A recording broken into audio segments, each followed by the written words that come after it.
Well, certainly the conventional way of looking at it is you have to buy a big 4-ton, €100,000 machine. You have to employ a highly skilled person, high level of wage. So the perception historically has been it's quite an expensive exercise for an SME to internalize production. And I think the industry is coming around to the idea now that these new generation of machine tools, they're easy to use, they're small format, they have low power consumption, they're very easy to install, they're easy to move, they're very easy to train a new person to be very effective very quickly. And that's changing the perception around the capital acquisition of the asset, but also the resource burden internally with regards to manpower. There are a number of examples we've seen where bigger companies have simply purchased the big machine because they feel they need to buy the big machine. The big machine makes a part that's the size of your hand, and you could put 4 or 5 smaller machines in the same floor space for the same amount of capital expenditure. So unfortunately it's not happening as fast as we'd like, but certainly Corona has changed. Certainly the workforce is more motivated now to try and be entrepreneurial and work from home, work from the garage, etc. And the SME sector is more focused on internalizing production because of instabilities with Asia. So I think what we're trying to do is change that perception that we can give you a technology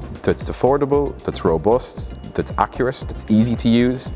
We can give you a technology that you can train someone quickly, and within half a day your machine is producing product in your workshop. And that's really the core message we're trying to present here. And there's a new generation of these online quoting tools, so you can upload your step file online and you can get a quote for your part. So like literally people can order one of our machines, can produce a test component for these online quoting tools, and they can start to produce in their garage. And this is I think this is the next revolution, where you have stable turnover, you have online source of work, you have a machine at home, and you can change the way you live.